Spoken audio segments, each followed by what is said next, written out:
Shall we continue? Good. So now the next suttas we're going to have a look at. These are like a group of suttas coming together. And these are all conversations between the Buddha and King Pasenadi of Kosala. And just to give you a little bit of background for those of you who are a little bit new to the suttas, King Pasenadi of Kosala, he was one of the great kings of ancient India. He was the king of a kingdom. Well, he was king of Kosala. That's why it's called King Pasenadi of Kosala. So he was the king of Kosala, and Kosala was a very large kingdom on the northern side of the river Ganges in India. It went down pretty much to Benares. Have many of you been to India? Here, yes, quite a few of you. Okay. So if you go to India, you will have a rough idea where it is. When you travel in India, I don't know how you travel by bus, perhaps. And you travel between Savatthi, which is the capital of Kosala, you travel to Benares. It's quite a long distance, and all of that would have been part of this kingdom. And then moving all the way from Savatthi towards Kushinara, where the Buddha passed away, it's another long distance, all that too would be part of it. So it's probably in size maybe similar to Malaysia or something like that. It's hard to be very precise, but give you a rough idea. And he was the king of this country, and he was a very devout disciple of the Buddha. And there's a whole chapter of conversations between King Pasenadi and the Buddha. And this chapter is called the Kosala Sangyutta, in the connected discourses of the Buddha. And there's actually more than that, because there are suttas elsewhere as well. And these are very sweet suttas, and very King Kosala was a fairly simple man. He was a king, but he wasn't very kind of advanced in the Dhamma, just because he was a king. So he was quite simple. So the suttas are quite easy to understand and easy to relate to. It's as if the Buddha is talking to an ordinary person, and they are kind of enjoying a nice conversation together. And so I would recommend you to, I'm going to look at quite a few of those suttas, but if you want to read the rest of them, then they're a nice little collection to read. And again, it's in the connected discourses of the Buddha, the third Sangyutta there. And if you can't find it, then please ask some of the more experienced members of the BGF, and they will be able to point out to you where to find these things. The Buddha's main monastery, which is called the Anathapindika's monastery, was just outside of Savatthi, would have been very close to where the king was. So the king could go anytime he wanted. He could go out and meet the Buddha. And of course, if you are a king, you get a bit of precedence. Is that right? It's always like that. Yeah. So I'm sure that even the Buddha would probably have given a bit of precedence to the king, perhaps, simply because you got to be on good relations with the king, otherwise you're in trouble. It gets very, very hard otherwise. So for that reason, they had a large number of conversations, very down to earth. And the very first sutta here gives you an idea of how down to earth these conversations actually were. This first sutta is called the bucket measure of food. And it goes as follows. So this is just like an introduction to the life of the Buddha. This is to kind of give you a feeling for the Buddha in a very ordinary setting, what he was like as a man, one-on-one, if you like, people talking together here. At Savatthi. Now, on that occasion, King Pasenadi of Kosala had eaten a bucket measure of rice and curries. I think the buckets in those days might have been quite small, otherwise it'd been serious trouble. Then, while still full, huffing and puffing, the king approached the Blessed One, paid homage to him, and sat down to one side. Then the Blessed One, having understood that King Pasenadi was full and was huffing and puffing, on that occasion he recited this verse. When a man is always mindful, knowing moderation in the food he eats, his ailments then diminish. He ages slowly, guarding his life. So here you have the Buddha giving King Pasenadi a bit of advice on how to have a good diet. So It's interesting because we think of the Buddha as a very elevated spiritual teacher. He always talks about the Dhamma, he talks about the Buddhist path. But here he's giving very worldly advice, how to make sure you kind of don't gain too much weight, you don't eat too much, and you kind of live long as a consequence. It is very ordinary, and it's almost perhaps what you would expect, if you're dealing with a king and the king has a kind of ordinary problem, when you help with that as well.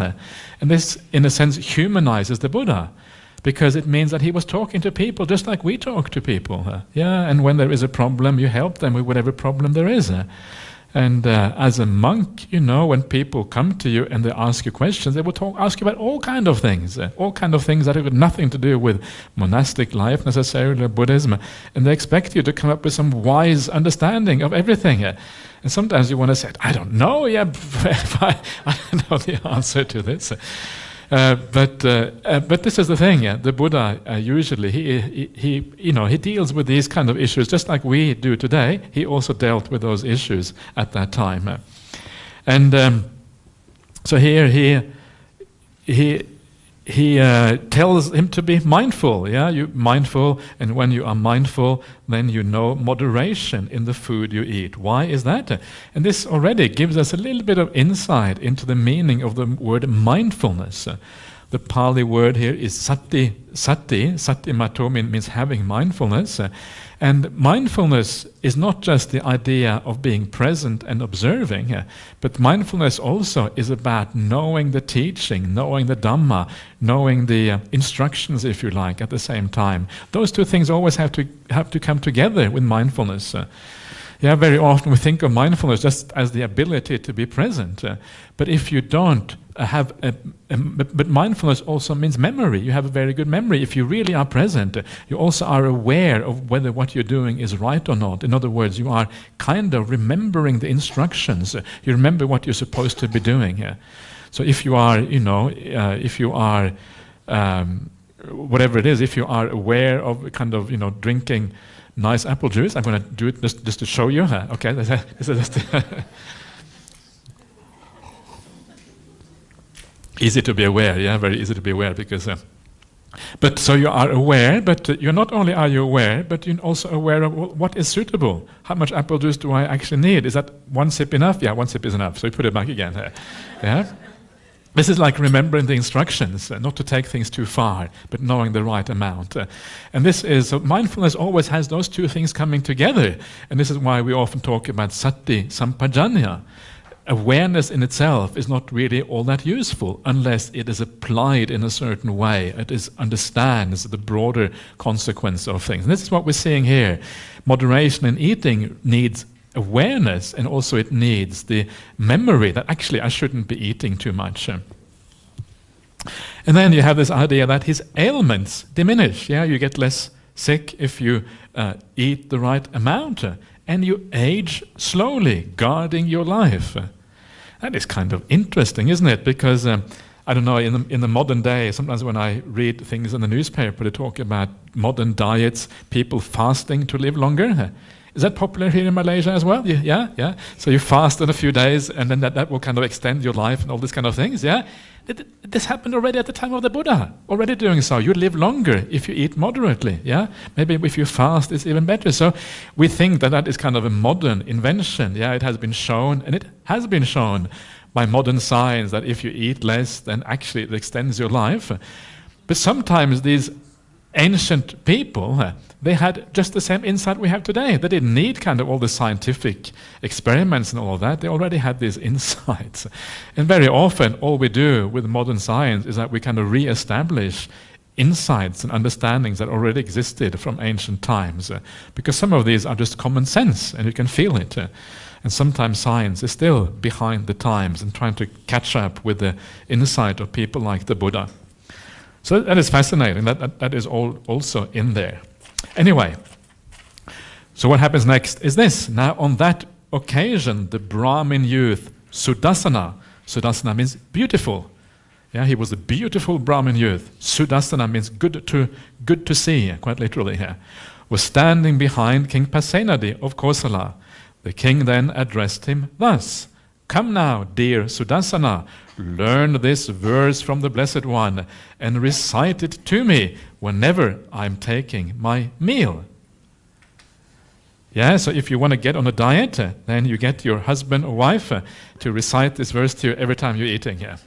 That's a nice idea, isn't it? Is that good? That's an interesting one. Or maybe you, yeah.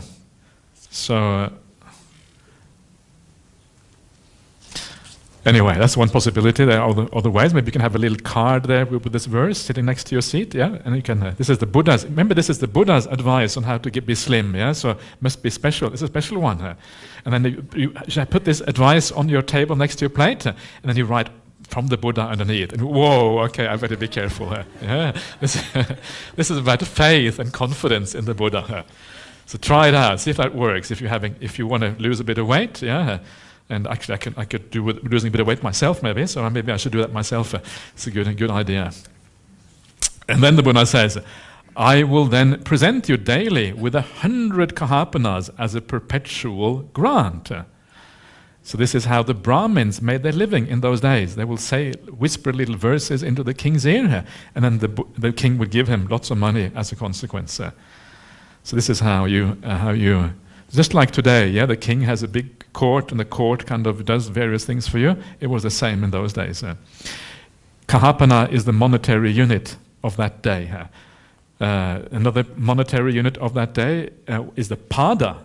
The pada has become baht in Thai. That's why the Thai's currency is called baht, because it comes from the suttas. It was a pada in the suttas. Yes, sire, the Brahmin youth Sudassana replied, having learned this verse from the Blessed One, whenever King Pasenadi was taking his meal, the Brahmin youth Sudassana recited, when a man is always mindful, knowing moderation in the food he eats, his ailments, in other words, his sicknesses diminish. He ages slowly, guarding his life.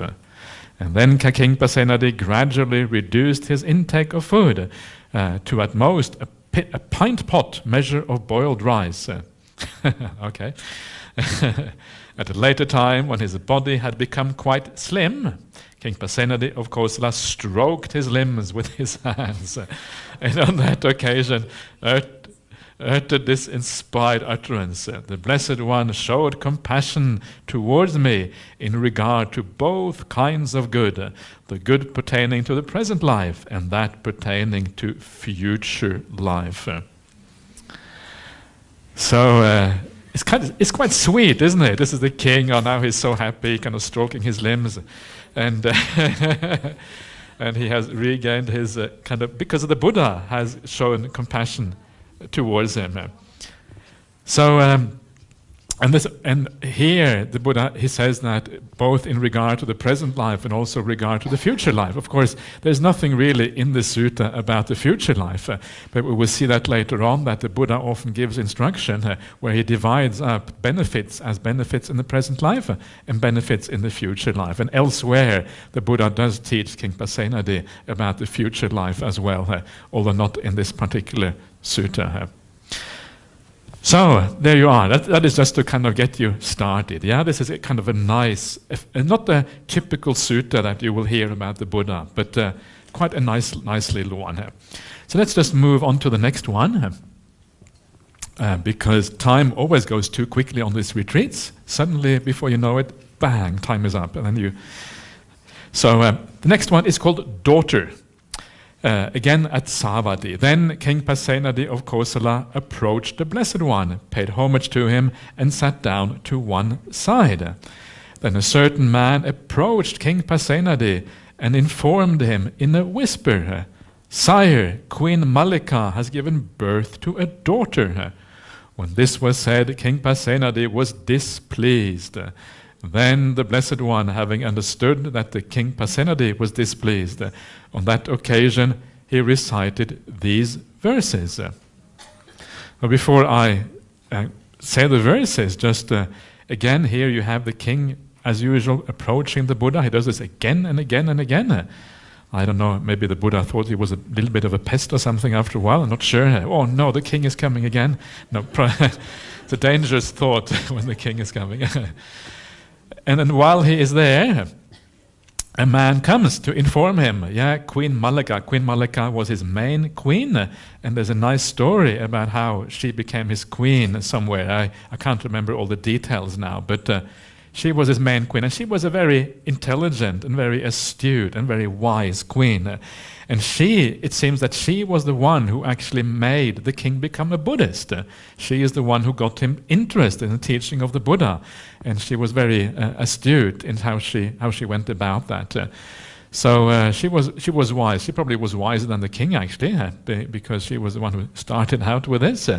But now she has given birth, and because she was his main queen, then of course the son or the child that comes from that marriage will be most likely the heir to the throne, or the heir to the kingship. And that's why it is very important to get a son, because the son has to become the king. What about if you get a daughter? It's problematic. And in ancient India, daughters were not as popular as sons. And this is very common around the world, that sons were always preferred to daughters. And very unfair, very unreasonable perhaps, especially from a modern perspective. Why is this the case?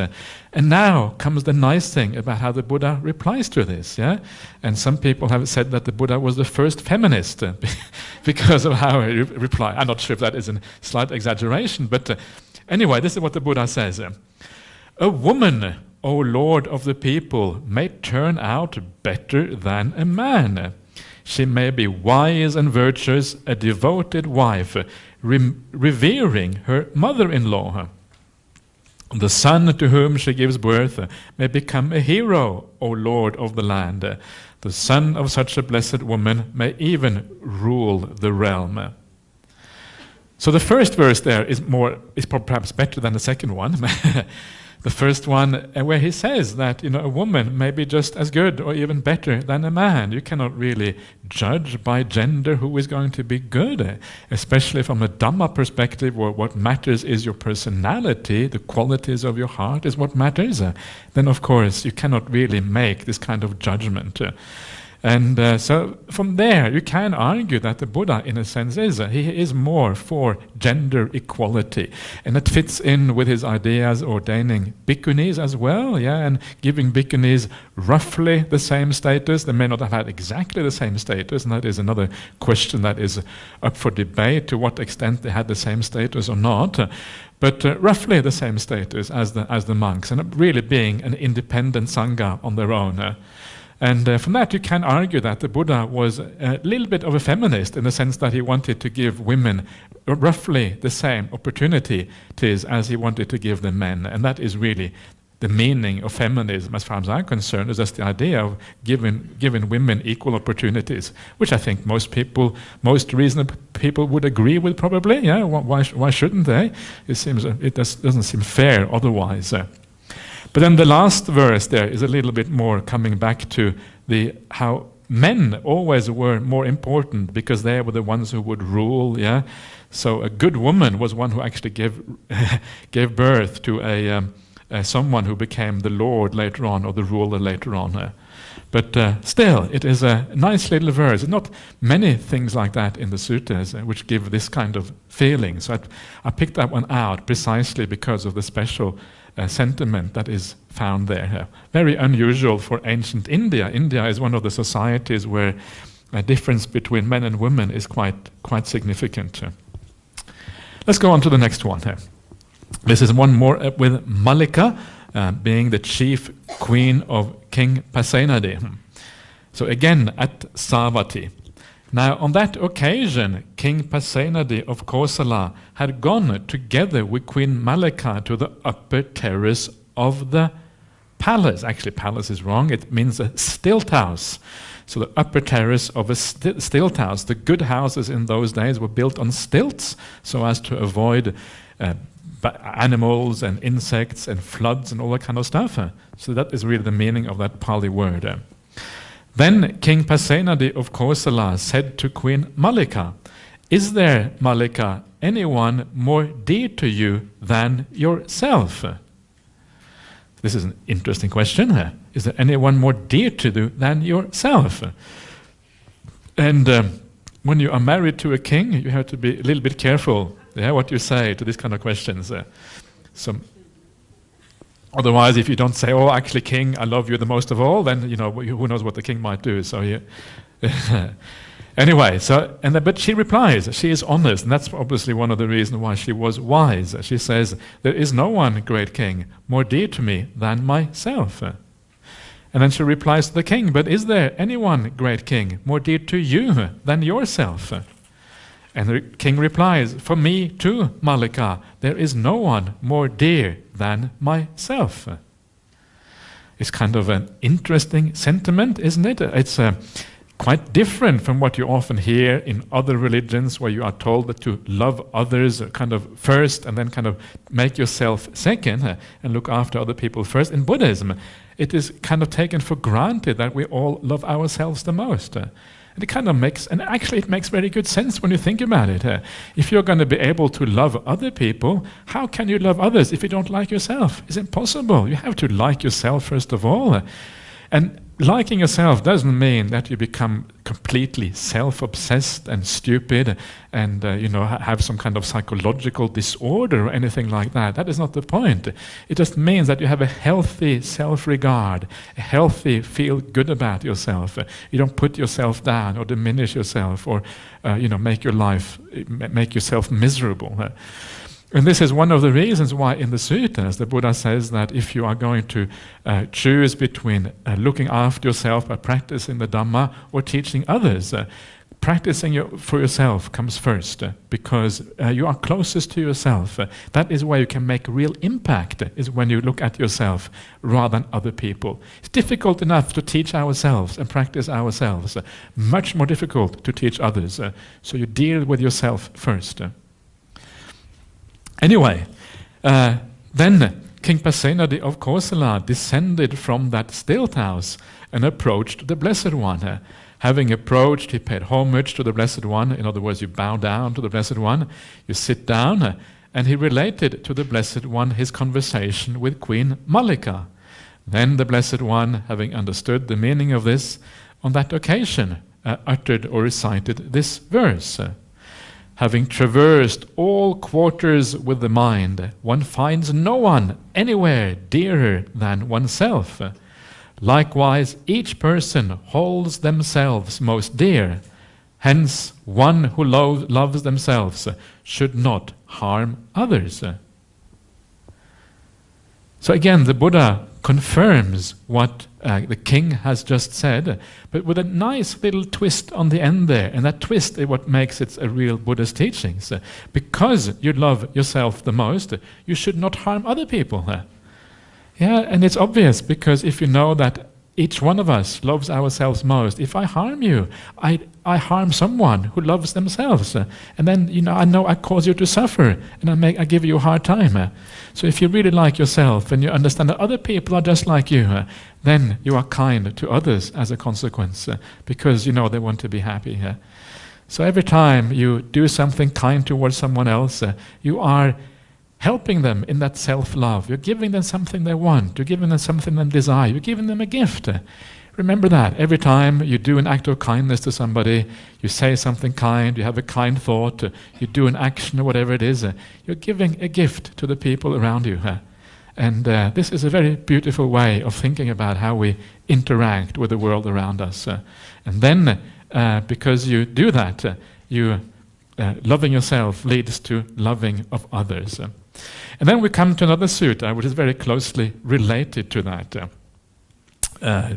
Just coming next here. And this is also called Deer. At Savatthi, sitting to one side, King Pasenadi of Kosala said to the Blessed One, "Here, Venerable Sir, while I was alone in seclusion, a reflection arose in my mind thus: who now treats themselves as dear, and who treats themselves as an enemy, as a foe, an enemy?"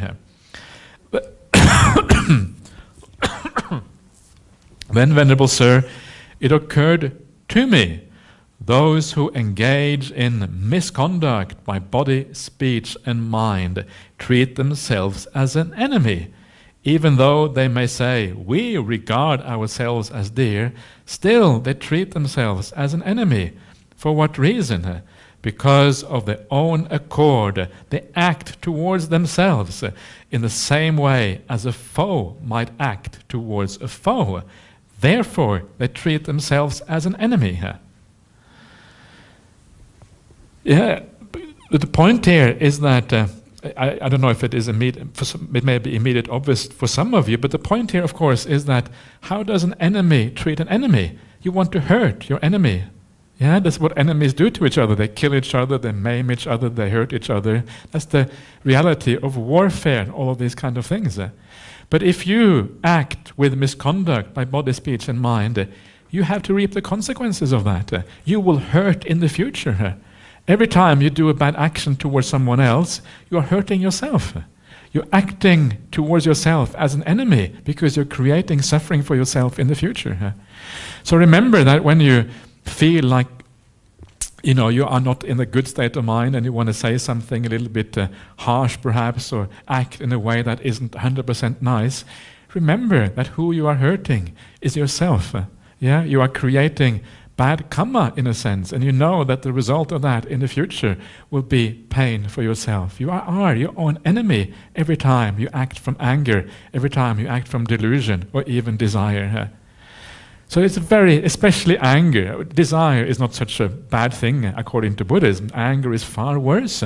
So be very careful with that anger and upset, because that is where we create so much havoc, and we are treating ourselves as our own enemies. It's a very useful perception, because usually we think that we are hurting the other person. Actually, the person we're hurting the most is ourselves. But those who engage in good conduct by body, speech, and mind treat themselves as dear, even though they may say, we regard ourselves as an enemy, still they treat themselves as dear. For what reason? Because of their own accord, they act towards themselves in the same way that a dear person might act towards one who is dear. Therefore, they treat themselves as dear. When you act with kindness to someone, you are creating happiness for yourself. You are treating yourself as dear as a consequence. And the Buddha replies, so it is, great king, so it is. It is nice to kind of see the Dhamma from many different angles, and we know that we're supposed to be kind, but sometimes there are certain angles that make the Dhamma sink in a deeper way. We see a new angle of it, and this is a very simple teaching, but actually, if it makes you become a more kind person, then it has succeeded in doing something very useful. Sometimes the simple teachings are the best ones, because the simple teachings are things we can relate to, things we can use in our daily life to actually improve the quality of our life. And of course, being kind, and here is a very profound thing. It talks about by body, speech, and mind. Even if you get a bit angry, even if you keep it to yourself, still, it is not ideal. It is not terribly bad if you don't act it out, but ideally, you avoid getting angry altogether. That is also included in this. Okay, let us move on to the next one here. More from King Pasenadi. I hope you're enjoying these little suttas, because I actually enjoy them. I think they're really, really cool little suttas. So that's why I've brought them here. Next one is called archery. And this is one I have actually read out here before, I think. At Savatthi, sitting to one side, King Pasenadi of Kosala said to the Blessed One, Venerable Sir, where should a gift be given? Very good question, isn't it? Where should a gift be given? It's one of those things that people often we take for granted, that we should always give to a Buddhist cause, for example. We should always give to the Arahants. Is that right? Should we give to Arahants? We should not give it to Arahants. Yeah, you should. Yeah, maybe. Yeah. But that's not what the Buddha replies. He doesn't say, give to the Arahants. Why doesn't he say that? Well, first of all, you don't know who the Arahants are. How do you know who's an Arahant? Everybody says, my teacher is an Arahant. So everybody thinks their teacher is an Arahant. If you ask me about Ajahn Brahm, I will praise Ajahn Brahm to you. That is because I'm the disciple. Disciple always praises their teachers. Oh, my teacher, oh, so wonderful.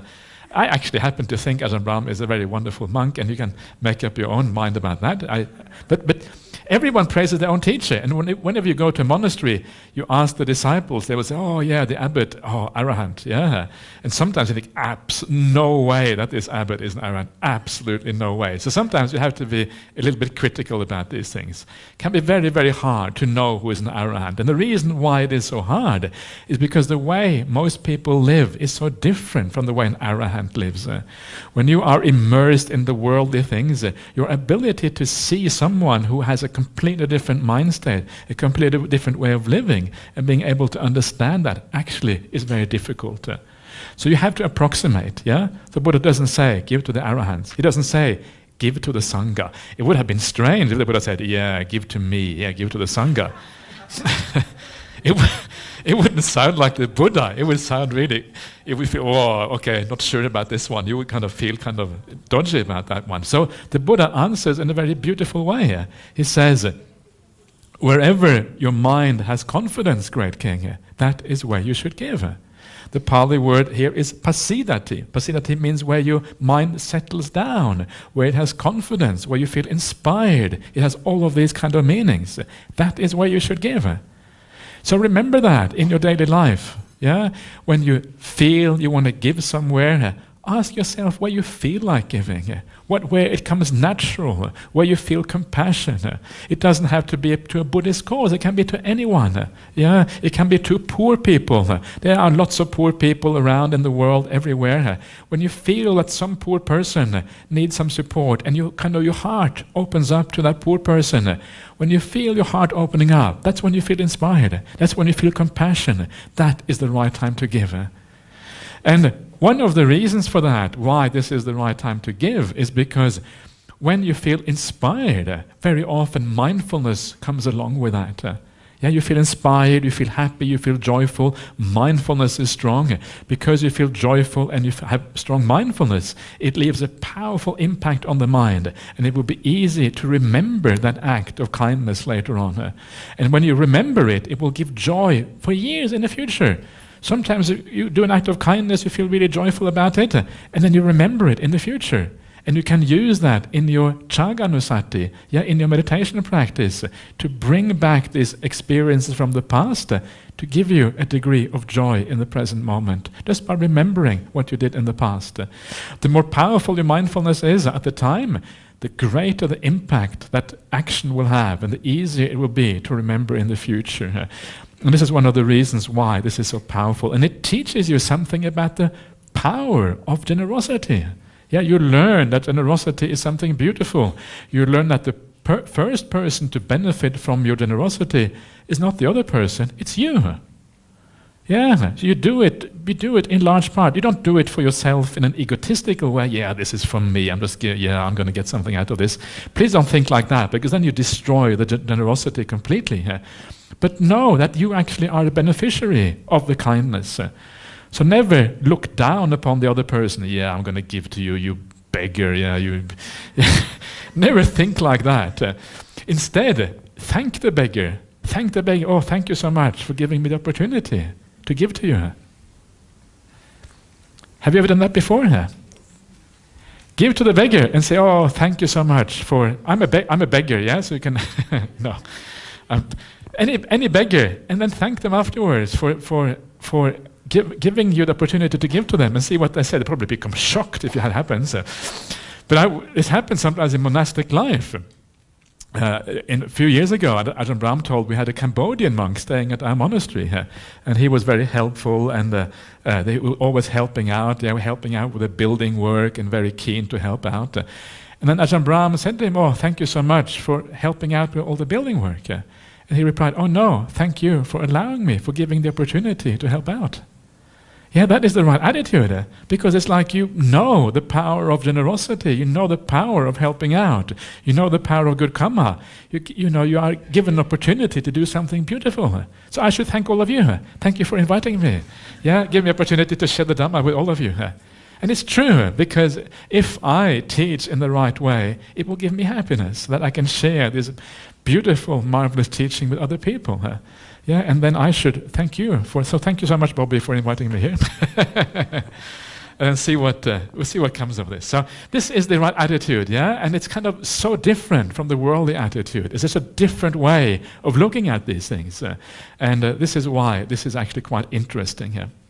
But then comes another question. And this is where the king says, but Venerable Sir, where does what is given become of great fruit? In other words, where is there most merit? Yeah? Where do I get the most in return? And that is a different one from the previous one, which is kind of interesting here. Because that makes you wonder, well, where should I give it? Should I give where is most merit, or should I give where it is best to give? What actually is best? And the point is that if we become too materialistic about giving, the Buddha says afterwards that, well, to giving to an arahant basically is the best place to give. But if we become too materialistic about it, if we make a calculation about where we should give, arahants, they're the best, okay, let me scout out all the arahants in the world and I will give only there. If we become calculating like that, we destroy some of the spontaneity, some of the beauty of the act of generosity, and we lose some of that joy that comes with it. And if we lose the joy, the karma is not as strong here. So it looks like these things are contradictory, but actually they're not. Yeah? And as you learn about Buddhism, as you incline towards Buddhism, you will want to give to Buddhist causes anyway. It will just be natural. But instead of narrowly focusing on Buddhist causes, you open up your heart, you open up your mind, and you kind of look at the world. The whole world is the field of merit.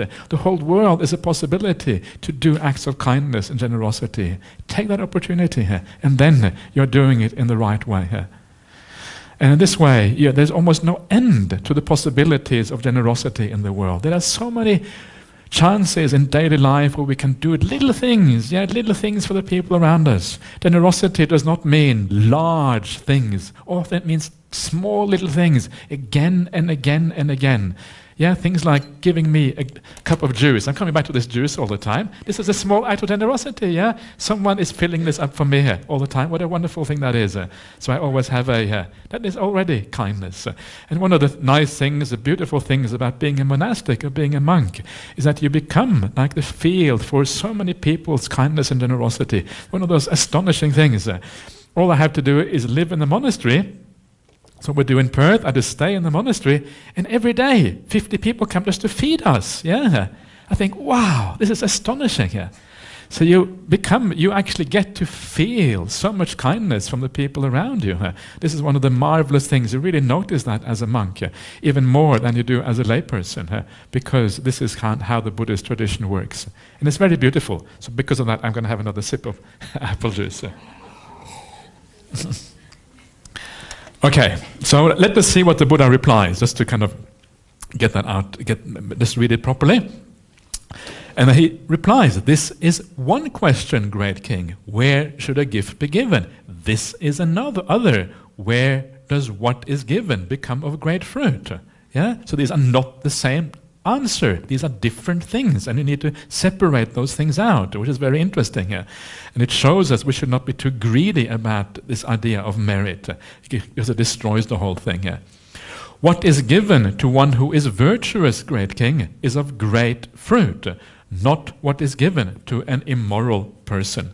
And then it goes on and goes all the way up to the arahant, and saying the arahant is kind of the highest field, and of course the sangha being even greater beyond that, and etc., etc.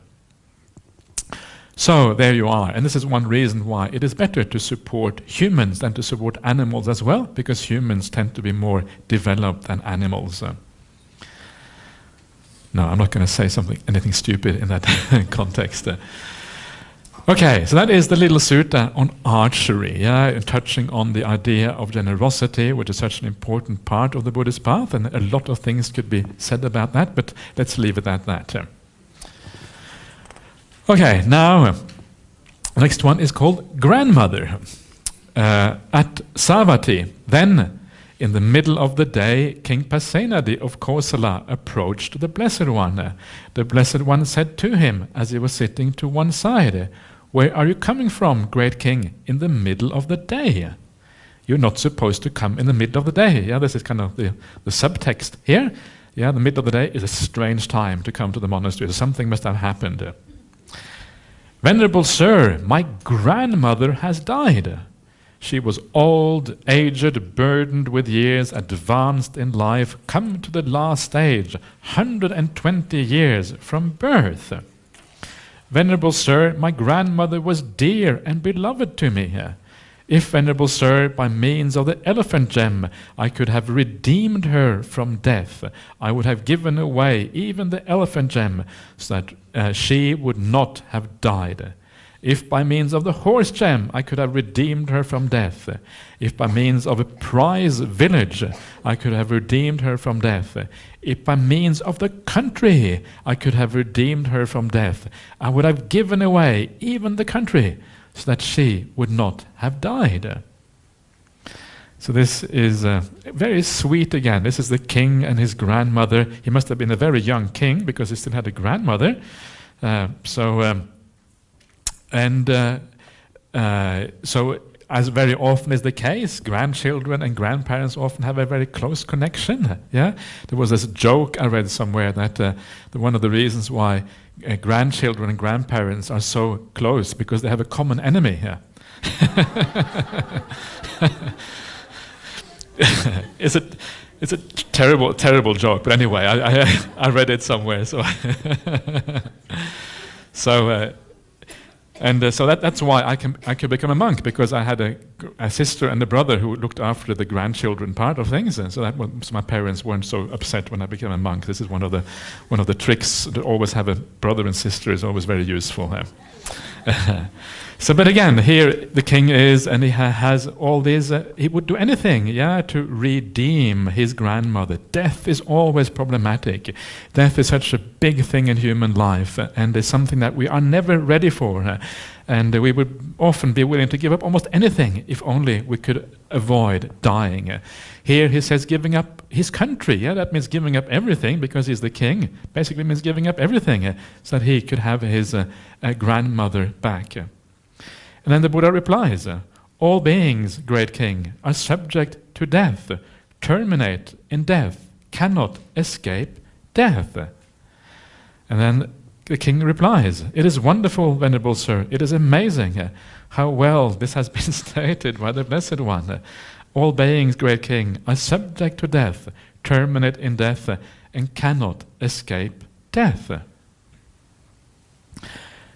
And this, again, it just shows you the importance of the death contemplation in Buddhism. The reminder that everyone has to die. We have no choice in this matter. It's going to happen to us sooner or later, or usually much sooner than we anticipate. This is part of the problem. One of the things I noticed, I just mentioned before that I went to a funeral ceremony a few days ago in Perth, and one of the things that person said, they said it happened so fast. It happened so suddenly.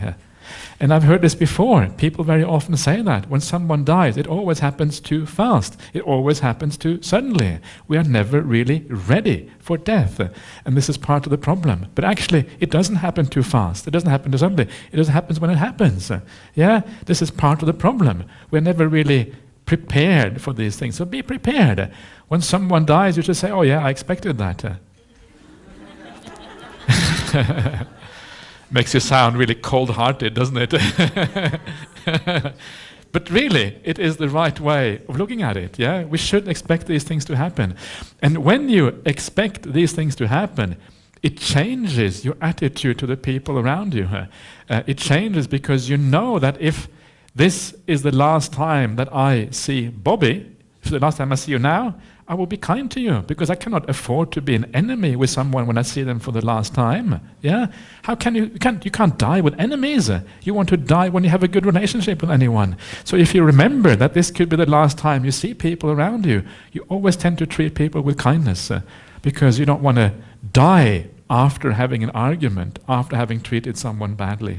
So death contemplation is extraordinarily powerful. And this is why the Buddha makes a lot of this in the suttas, and that is why the king here, even though the Buddha is stating something obvious, he say, it is wonderful and marvelous that you're putting it in this way, because of course this is true. We all know it's true, but we all also tend to forget it from time to time. Actually, we forget it a lot. The Buddha Replies, so it is, great king, so it is. All beings, great king, are subject to death, terminate in death, cannot escape death. Just as all the potter's vessels, whether unbaked or baked, are subject to breakup, terminate in the breakup, cannot escape the breakup. So all beings are subject to death, terminate in death, cannot escape death. Everything in the world crumbles and falls apart. Just as I was reading that, it occurred to me that there's a famous simile that you may have heard that Ajahn Chah, Ajahn Brahm's teacher in Thailand, that he uses, and he may have perhaps he got it from here, I'm not sure, but he has a famous simile of the glass. Yeah, Ajahn Chah holds up a glass to all the monks. Not a cup like this, but a glass, a transparent glass, and he says to the monks, "Can you see the crack in the glass?" Yeah, and the monks look, no, there's no crack there. And then Ajahn Chah said, well, this glass is fragile. One day it will fall off somewhere or something, and it will split into 1,000 pieces. It is as if the crack is already there. The fragility is baked into the glass. Very similar to the simile of the potter here, yeah? One day it will crack, and because of that, that is why we care for the glass. Human life is just like that. It is fragile, just in the same way as a glass is.